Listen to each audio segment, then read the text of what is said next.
You're listening to the Unfixed podcast. Even living life on the edge as I did, there was a void or a sense of emptiness in my life. Now, fast forward to current day, I've become more cautious. I've become less likely to take those chances or live life on the edge as I did prior. I've become willing to accept help rather than always being the doer, the helper, which has been a big step for me. I realize that not accepting help robs somebody of the opportunity to use their gift, their spiritual gifts of helpfulness, of love, grace. Hi, everyone. This is the Unfixed podcast, and I'm your host, Martel Catalano. The chronic illness community often talks to each other, but in this show, we open the dialogue, exploring adversity through different walks of life to recognize our shared humanness. These intimate conversations are between people who are creatively contending with diverse challenges. One person has a chronic health condition, because they're often experts in facing the hard stuff. The other is a professional working within a relevant field or facing their own unique battle. Each episode is an invitation to lean into curiosity and compassion while recognizing that we can live powerful lives despite, or sometimes because of, our circumstances. This podcast is part of a suite of resources provided by Beyond My Battle. If you feel inclined to support the show, you can do so at beyondmybattle.org/donate. That quote was from Brian Langhans. He's a subject in the award-winning video series called Unfixed. Brian is a husband, father, and papa to his grandson. He was diagnosed with Crohn's disease 33 years ago when he was 17 years old after a serious car accident. More recently, he was diagnosed with stage 3 kidney disease and vision loss. No one ever said life would be easy, but Brian could have never imagined the ups and downs. Throughout the years, Brian has worked to show his kids that even through difficulty, we can succeed at whatever we want as long as we put our minds to it and stay the course. He shows them this by living as such. Brian has been a successful restaurant manager, then a foreman running large high-rise buildings in Chicago. Today, he is part owner of a large general contracting company that builds restaurants, office buildings, and custom homes across the United States. Brian's determination and faith have given him the strength over the past 33 years living with Crohn's to become the wise father he is today. Early on in his diagnosis, he recalls saying, "Why me?" Now he says, "Why not me?" Knowing that through everyday adversity comes strength and a lesson that can ultimately help ease someone else's suffering. And today we're excited to introduce Brian to another devoted and loving father, Anthony Sanchez. Anthony was born and raised in Fort Worth, Texas. After graduating from Trimble Tech High School, he worked in oil and gas for 10 years before a motorcycle accident in 2014 left him with a spinal cord injury, paralyzed from the chest down. Depression set in as Anthony came to terms with living life from a wheelchair. He felt sorry for himself. He recalls eating junk food, not cutting his hair, and getting laid off from work. He hated what he saw in the mirror. But after some time, Anthony couldn't go on living from a place of pity. So he set out to improve himself. He cleaned himself up, got his job back, and lost 50 pounds from his wheelchair. He also began to share his story, and in doing so has amassed over 100,000 followers on various social media channels. Anthony now serves as a Christopher Reeves Foundation mentor and credits his growth to his family, his friends, and most of all, his 5-year-old daughter, Maya. Together, Brian and Anthony are here to explore what it's like being a dad with a disability, the highs, the lows, and the lessons of love and perseverance they are passing along to their children. Brian and Anthony, I am so happy to have you here with us today. Yeah, glad to be here. We're happy to be here. Thank you. It's great to meet you both, and I'm so happy you have the opportunity to meet each other because you seem to have so much in common. But let's just jump right in. I have a question for each of you to start us off. You both share disability and various pains and limitations that come with having one. But in many ways, your experiences are so different. Brian, yours is largely invisible and unpredictable in nature, right? And Anthony, anywhere you go, people can see what you're contending with. So can you both reflect and maybe talk about how your unique conditions have shaped your experience of being a dad? So for me, Maya's mother was pregnant with her when she was 2 months pregnant when I had my accident. So I'm a first time father. So everything that I've had to go through has been kind of just like a learning curve for me. You watch movies and see other people with kids when you don't have them and you're like, dang, I want to be like that, or I want to do that. And then when your life gets completely flipped around, it's like, I can't even do some of that stuff no more. And I have to figure out what can I do, versus what I can't do. So being a new dad is just like trying to figure out how to carry a car seat, putting it on my lap and then bungee cording it around me so it doesn't fall over. How am I going to get her from the car seat out of the car, all on my own, because I am a single father. So it's just one of those things where it's just like you either sink or swim, and you have to figure out how to do things. And it's just shown me that, no matter what the circumstance is and no matter what happens, you can do it as long as you apply yourself to it. And I think that's the problem, is a lot of people, including myself early on, feel like you can't do it. So being able to figure out certain ways and doing it the way it works for me, it's just showing me that all things are possible as long as, you have that loving heart and determination. You can do all things. And it's kind of helped me just kind of become the parent I am today. And doing that stuff early on is kind of showing me now that what can I do, because I'm doing everything already. So that's kind of my look on it with my injury. Amen, man. I love it. Appreciate it. Living with an invisible disability, it's I don't know, it's been tough for me because, you have those days and those weeks where you just don't want to be an adult, you don't want to just, I want to just veg out or sleep. But when you have kids and you have especially little ones, they don't know that meaning. They don't know I can't do this, or, I don't have, I don't feel up to it. So for me, you put on a smile, you I don't want to say fake it, but you try to do the best you can. And, sometimes that comes back and bites you in the butt because you have people that I don't know how many times I've heard, you don't look sick, or it can't be that bad. I see you up and about and moving and doing things, when really you're dying inside, you're in a lot of pain. And so my experiences, have changed. I try and balance the limitations that I have, and I've had to learn, because I've always tried to work hard and thrive at everything I do.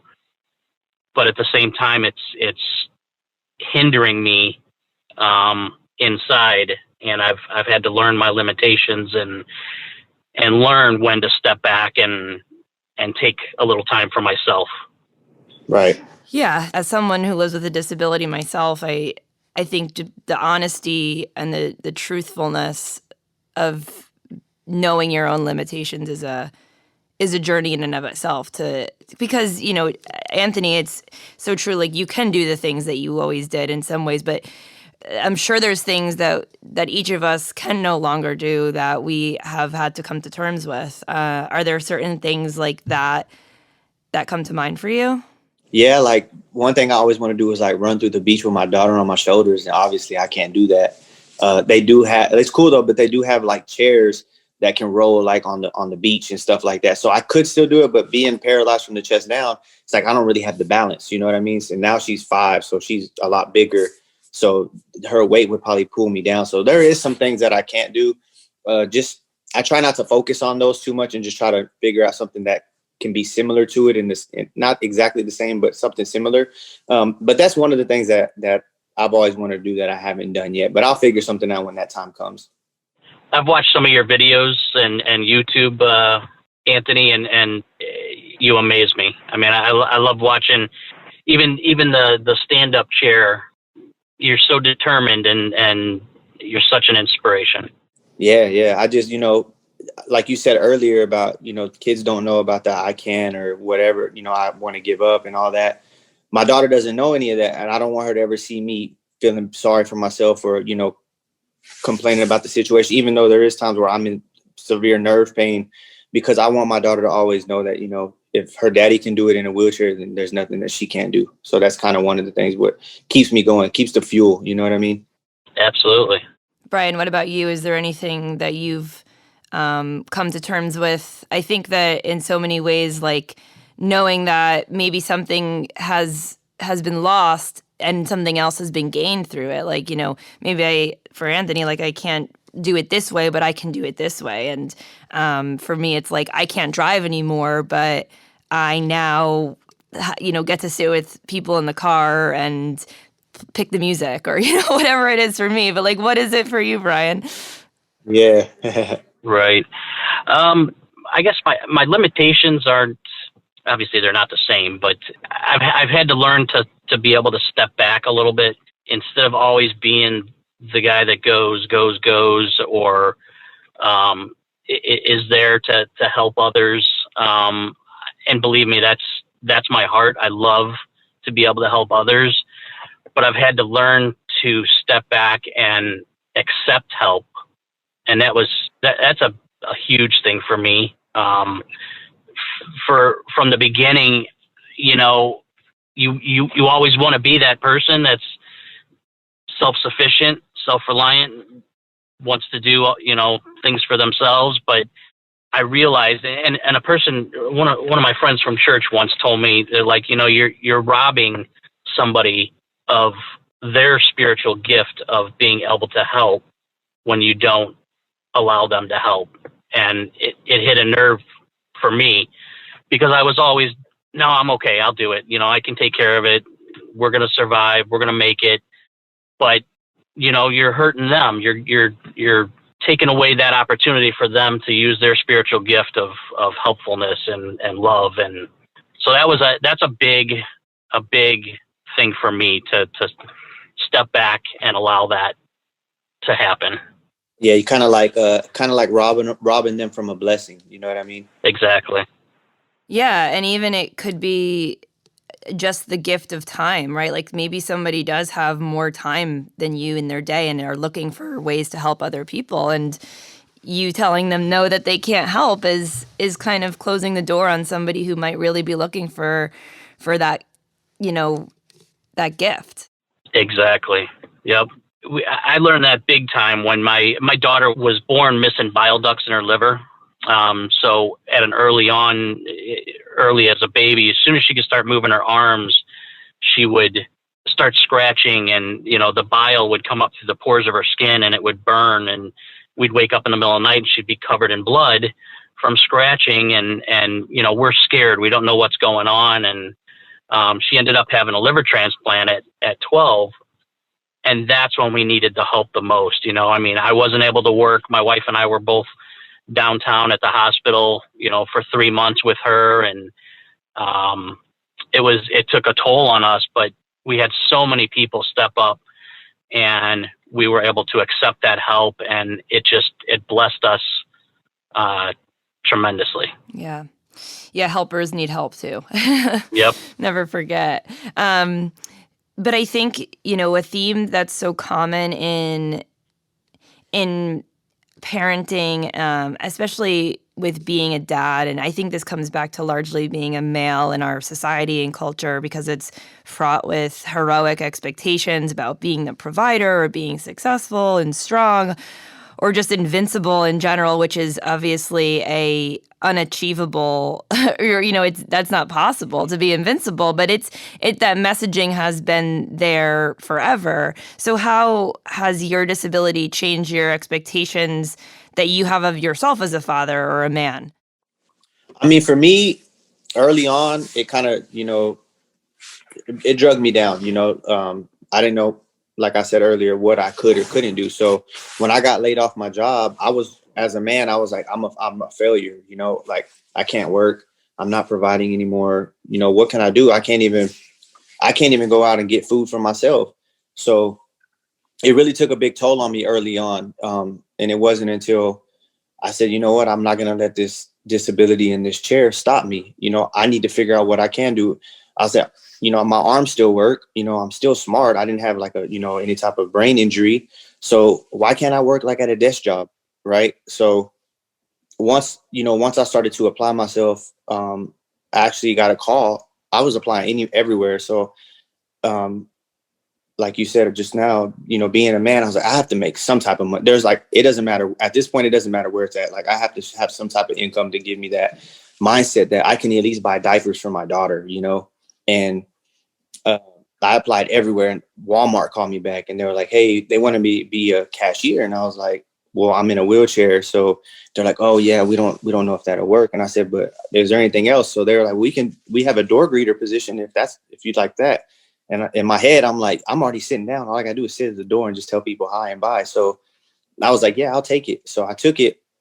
And even though that job was so small and it paid very bad, the fact that I was working, gave me that like a little confidence back. Like, yeah, at least I can buy my daughter food. I can buy her baby food, because like I said, I'm a single dad. So just having that extra income coming in can help me. And that's kind of pushed, like I said, it's kind of pushed me to, I'm like, okay, so I can do stuff and I can provide. And that was just the starting point. And once I got that job, and then it's just crazy how things work. My old job called me back and I went back there, and then, I started working overtime and I can provide for me and my daughter, so really early on, it really affected me. But now I'm just like, whatever I could do to make money or whatever comes my way, I'm doing it, at least trying to do it. So, my disability doesn't hold me back as much now. Obviously there is some work, like I can't get on a forklift and do stuff like that, but it has held me back in some way. But for the most part, I find ways to try to succeed with it. I think growing up, it was always instilled. It's the stigma that, you have to provide for your family, you have to work hard. And, I watched my dad go to work, working outside 10 degrees, being sick, still going into work. He was one of the hardest working men I've ever known.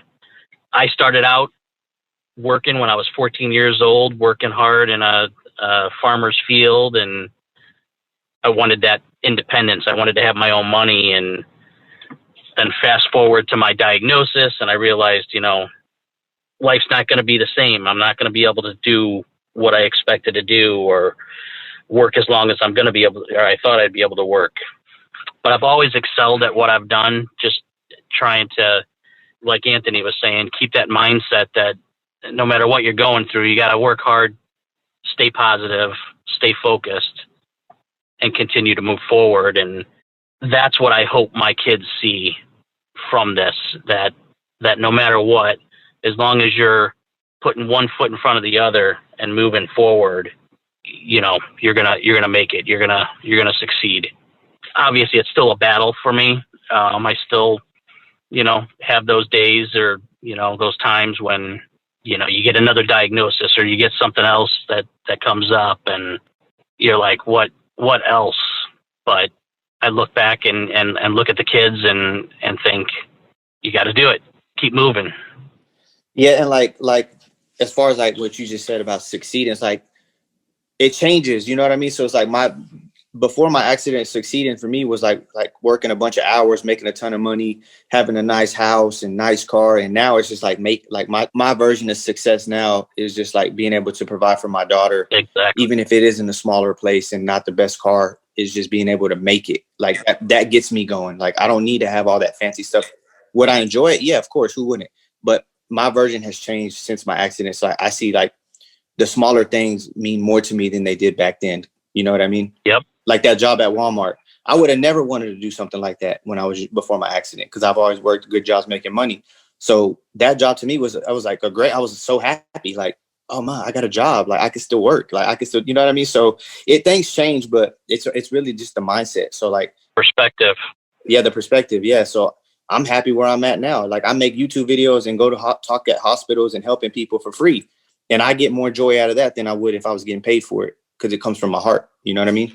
Absolutely. That's awesome. Yeah, that perspective is something that I feel like you've both gained, and I think we all gain that perspective in so many ways when we hit various rock bottoms in our life. And Anthony, you've talked about your particular rock bottom, which is so understandable after your accident. And Brian, I know that you've shared some about your experiences during low times in the Unfixed film.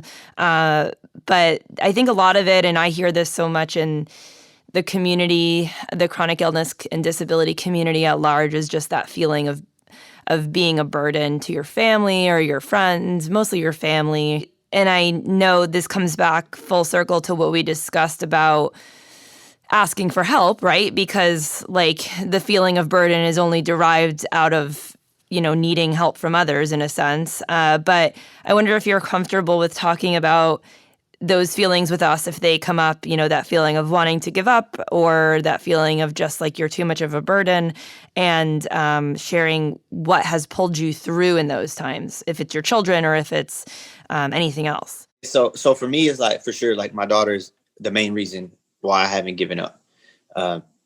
No question. As far as being like a burden, early on, I felt that way because I didn't know how to drive. I didn't know how to take my wheelchair apart. I couldn't shower on my own. I couldn't put my socks on my own. So yeah, definitely, I felt like a burden, and I didn't want to ask people for help because of that. I was like, so I would just stay in my bed after me and my daughter's mom split up. And there was a couple days where I didn't shower, and I was like, man, I got to figure this out. Like I have to get up and figure this stuff out. So really, I just dug deep. And it took me, an hour to put my shoes on, but I got them on. It took me a little over an hour to get in my car when I started driving on my own, but I figured it out. So you can do it, and it takes time, and it takes a lot of, mental strength to tell yourself you can. Like that's the easiest thing to do for anybody, wheelchair or not. I can't. People want to lose weight that aren't even in it, that ain't disabled. Guess what? Oh, I can't. It's too much work. Right. But once you can figure it out, you can. So once I figured it out and I was like, okay, I can do it. That's when I stopped having to ask people to come help me. So it can be done, and it is a burden early on. And I think, that's normal to say. How are you supposed to live a new life being paralyzed? You don't know. So I never really got down on myself for having to ask for help. It was a point where it was already over like 6 to 8 months. And I'm like, I need to start figuring stuff out on my own. And once I did that, that's when my mindset kind of was like, okay, I don't feel like I'm a burden no more, because I can do half of this stuff by myself now. You get what I'm saying? Versus someone doing it all for me. Yeah, you reduce the burden, the load. Yeah. Yeah, you reduce the load. Yeah. So like now I do it. I wash my own clothes, do everything on my own. So really now I don't feel like a burden either. The only time I'm a burden is if my friends invite me out somewhere and they don't have a ramp or elevators and they got to carry me up the stairs. But I really don't even think that's a burden. That's kind of like, okay, if we're going to come here, we just got to help them up. Yeah, and they might feel like empowered by helping you. You never know, like we talked about earlier. So yeah, and they don't even, yeah, like they don't say anything. Like I'm like, hey, bro, they ain't got a ramp there, and they're like, oh, don't worry about it, we'll get you up. It takes 5 seconds, boom, and that's it. Continue on. So I think it's a lot of it has to do with mindset and wanting to get out of that, because it's easy to feel like a burden, right? Because when you get injured, you give up, right? And then at that point, when you start feeling like a burden, you start pushing people away, and that just drags you deeper into that hole of depression. So that's kind of what I've done to help me get out of that burden state and just live my life, the best that I can. Because no matter what, no day is promised, and that goes for anybody. I'll take life in a wheelchair over death any day. So I just keep pushing. Amen. I still struggle, and I'm sure Anthony, you do as well. I mean, there's days when you still get down on yourself, and for me, I think I had a defining moment. I fell back onto my faith, and that's what pulled me out. I don't think I could have done it on my own. But there was a defining moment about 9 years ago after my last major Crohn surgery, and I wasn't able to work. I was sitting at home thinking about, I'm not providing for my family. I'm not being the man that I always wanted to be and the father. And I'm sitting there in my room and just badgering myself.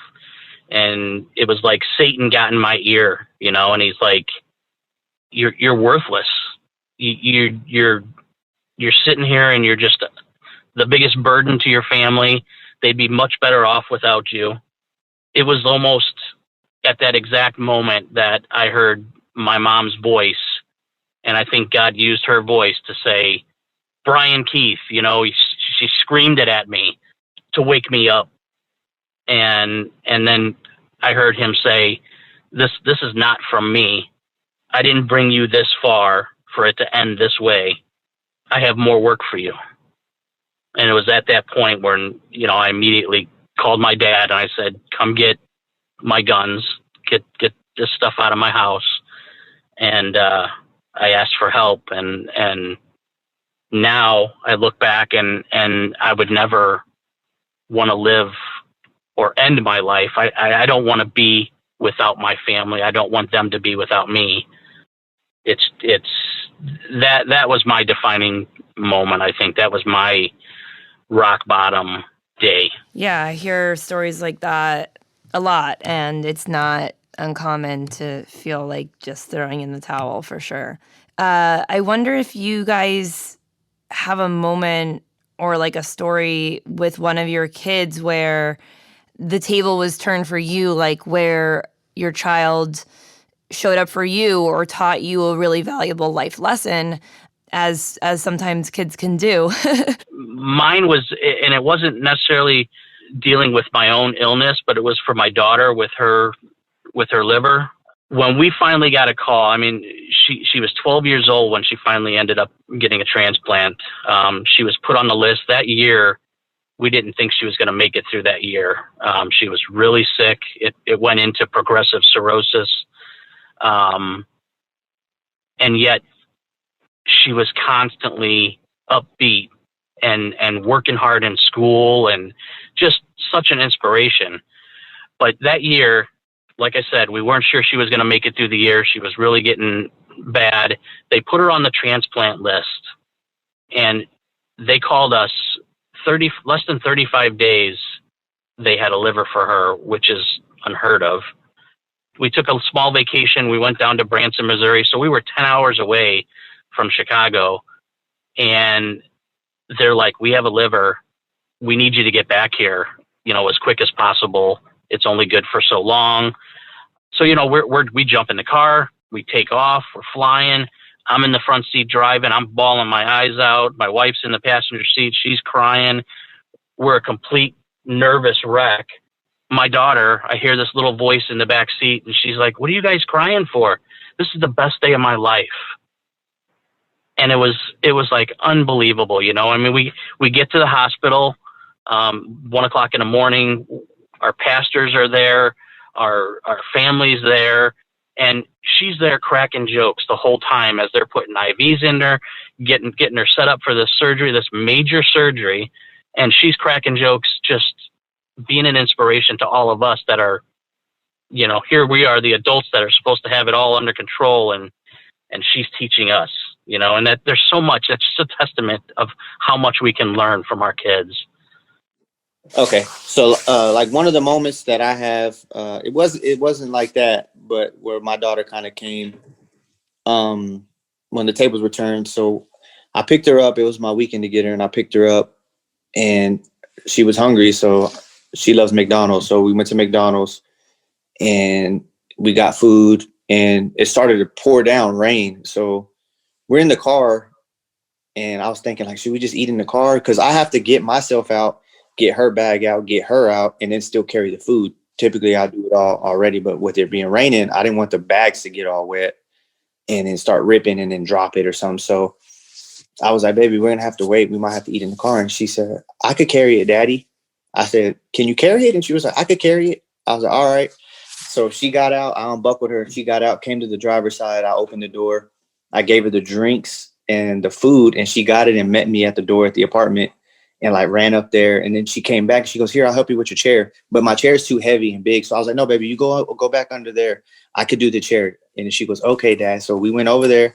She went back over there and I got my chair out. You know, I got soaked a little bit because it takes a little while to put it together, but it just made my heart melt. I was like, dang, like she's already at the age now where she could start helping me, you know, like, so that was like the first time I got to see her in action, you know? So now, like when things like that happen, I don't really worry too much now. It's like, okay, I got my girl to help me now. She's 5 now, so she could carry stuff, but I've never had to ask her to do it because I try to do everything on my own, you know, super dad.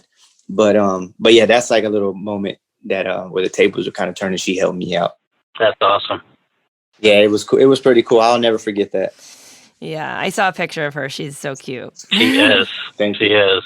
Thank you. I'm not a parent, so I just like love hearing these stories, and I can't possibly relate to them. But I think of my dad so much when I hear these stories, and he does not have a disability, but you know, just we all love our dad so much, and I feel like no matter how my dad showed up to the world, he would still be like a super dad. So I think the perspective of a child for their father, in so many cases, is not based on their physical appearance or their abilities at all. We just like love our dads. But if you could teach your children, so, you know, like bringing this full circle, if you could teach your children or child one important lesson about living with adversity in general, because we all know we're all going to face it at some point. Unfortunately, our children will all face adversity.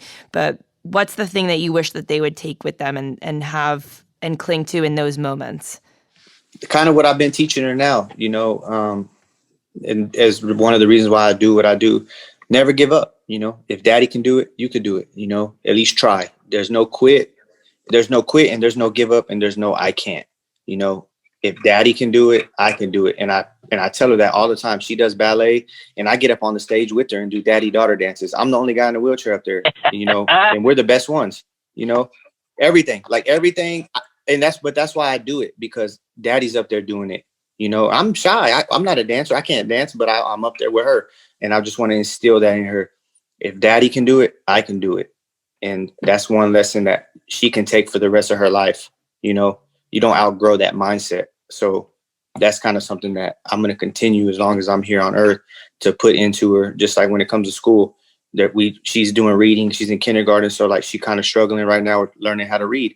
And she goes, I can't. I said, what'd you say? She goes, I can. I said, okay, let's get it. Take your time, one by one. So that's just something, you know, it starts with the parents, I think. And me going through everything I've been through, I think that's, you know, I don't ever blame anything. I'm happy where my life's at.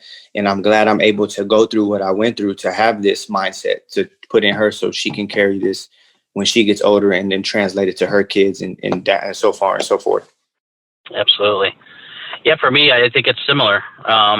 It's keep moving forward.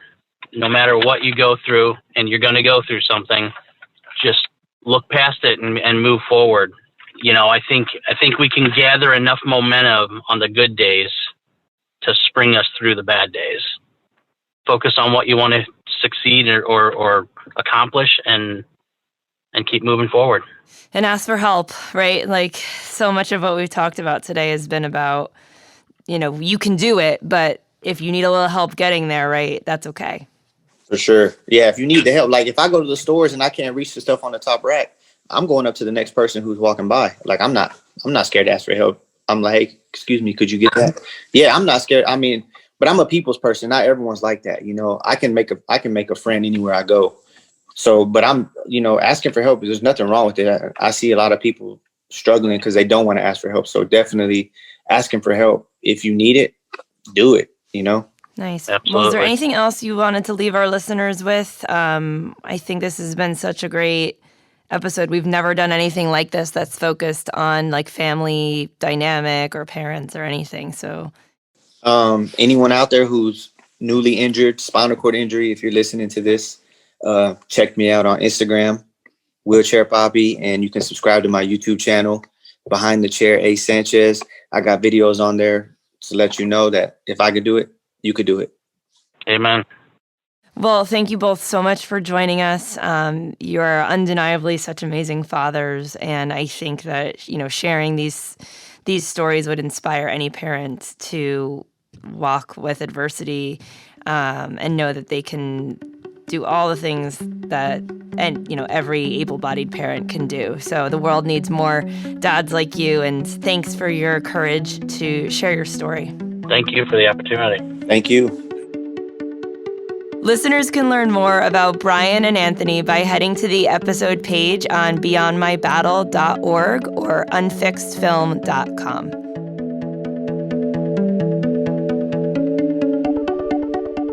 The Unfixed podcast is a collaboration between Unfixed Media Productions and Beyond My Battle, a nonprofit helping people reduce the stress of illness and disability.